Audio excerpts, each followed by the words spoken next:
تو اب وہی میری دوباری منت ہے کہ آپ قائم رہیں، ہم آپ کے ساتھ ہیں. Thank you very much. اس میں کوئی شک نہیں ہے کہ عبد المجید ڈوگر صاحب نے ایک بہت بڑا کردار ادا کیا اور وہ ابھی آپ سے مخاطب بھی ہوں گے. 2 منٹ میں آپ حضرات نے ہم سے تعاون کرنا ہے. یہ جتنے حضرات بیٹھے ہیں آپ حضرات تشریف رکھیں. جو ہمارے جماعتی ساتھی ہیں پیچھے چلے جائیں، نہیں تو ہال سے باہر چلے جائیں.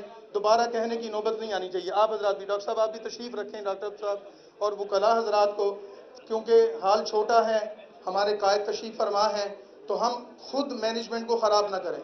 یہاں بھی جو ساتھی کھڑے ہیں کیمرے لگائیں اور جگہ خالی کر دیں. اور میڈیا کے دوستوں بھی سے بھی گزارش ہے کہ آپ اپنے کیمرے چلائیں اور نشستوں پر تشریف رکھیں. پیچھے والے دوستوں کو نظر نہیں آ رہا ہے.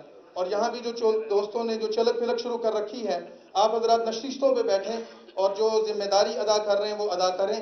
وقت قیمتی ہے اور اتنے قیمتی لوگ ہمارے درمیان تشریف فرما ہیں، ہم اس مجلس کا 1 منٹ بھی ضائع نہیں کرنا چاہتے.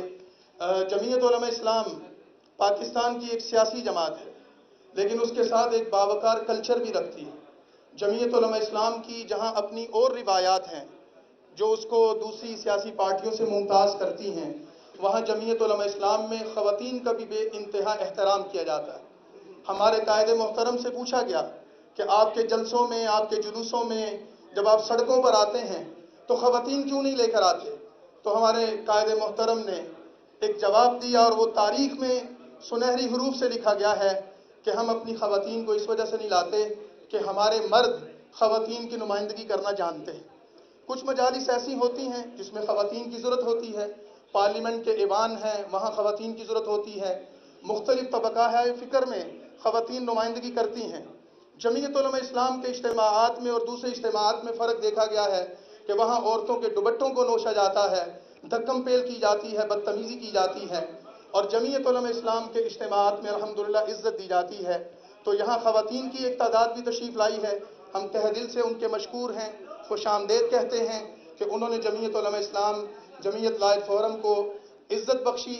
اب ان کی نمائندگی کرنے کے لیے میں دعوت دے رہا ہوں محترمہ نازیہ نواز صاحبہ ایڈوکیٹ کو، کہ جو چیئرپرسن ہیں human rights committee Lahore high court کی بھی، کہ وہ تشریف لائیں اور 2 سے 3 منٹ میں خواتین کی نمائندگی کر لیں.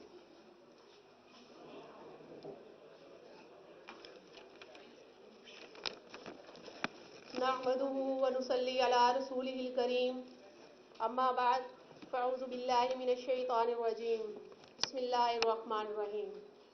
فخر ملت اسلامیہ قائد جمعیت حضرت مولانا فضل الرحمان صاحب اور محترم حاضرین مجلس، السلام علیکم. جیسا کہ آپ سب جانتے ہیں کہ مولانا صاحب اپنے مزاج میں پہاڑ سے بڑا ظرف، سمندر سے گہری وسعت قلبی رکھتے ہیں. یہ برے صغیر کی سیاست کی ایسی درسگاہ ہے جہاں سے اختلاف دلیل کے ساتھ، مخالفت ڈنکے کی چوٹ پر، اتحاد پورے خلوص کے ساتھ، اور دروازے دوست اور دشمن سب کے لیے ہر وقت کھلے رہتے ہیں، جہاں سے بہت کچھ سیکھا جا سکتا ہے. مولانا صاحب تدبر اور حکمت کے پیکر ہیں، اس لیے تو آج تک جس فتنے اور شر نے مولانا صاحب کے خلاف سر اٹھایا بری طرح سے کچلا گیا.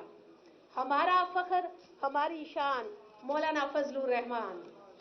میں اپنی وکالت کے 12 سالوں میں کبھی کسی سیاست کا حصہ نہیں بنی، مگر جب شیخ زکریا ایڈوکیٹ سپریم کورٹ نے مجھے JUI جوائن کرنے کی دعوت دی تو میری خوشی میرے دل سے سنبھالی نہیں جا رہی تھی، جیسے میری دلی مراد بھر آئی ہو. میں دل کی گہرائیوں سے مولانا صاحب کو خوش آمدید کہتی ہوں پنجاب وکلا ونگ بنانے پر. اہلاً و سہلاً و مرحبا. اور ساتھ یقین دلاتی ہوں کہ آپ ہمارے قائد ہیں، آپ قدم بڑھائیں ہم کو ہمیشہ اپنے ساتھ پائیں گے. ہم نے آپ سے ملاقات کا بہت انتظار کیا ہے. ہم آپ کی حاضرین محفل کا اور جو ہے جوش و جذبہ بڑھانے کے لیے اپنے ان اشعار کے ساتھ اپنی بات ختم کرنا چاہوں گی. اٹھو نوجوانوں زمیں کو ہلا دو، ہر ایک کے دل کے اندر مدینہ بسا دو. اٹھی ہیں گھٹائیں یہ تاریکیوں کی، تم ذکر باری کا سورج چڑھا دو. غلامی محمد کی اپناؤ پھر سے، غلامی محمد کی اپناؤ پھر سے، بتوں کی خدائی کو جگ سے ہٹا دو. جہاں ہوگی اب دین کی بادشاہی، یہاں ہوگی اب دین کی بادشاہی، فضائے وطن کو یہ مژدہ سنا دو، بڑوں کی نگاہوں پہ لالچ کے پردے، اٹھو چھین کے سارے پردے ہٹا دو۔ Thank you very much.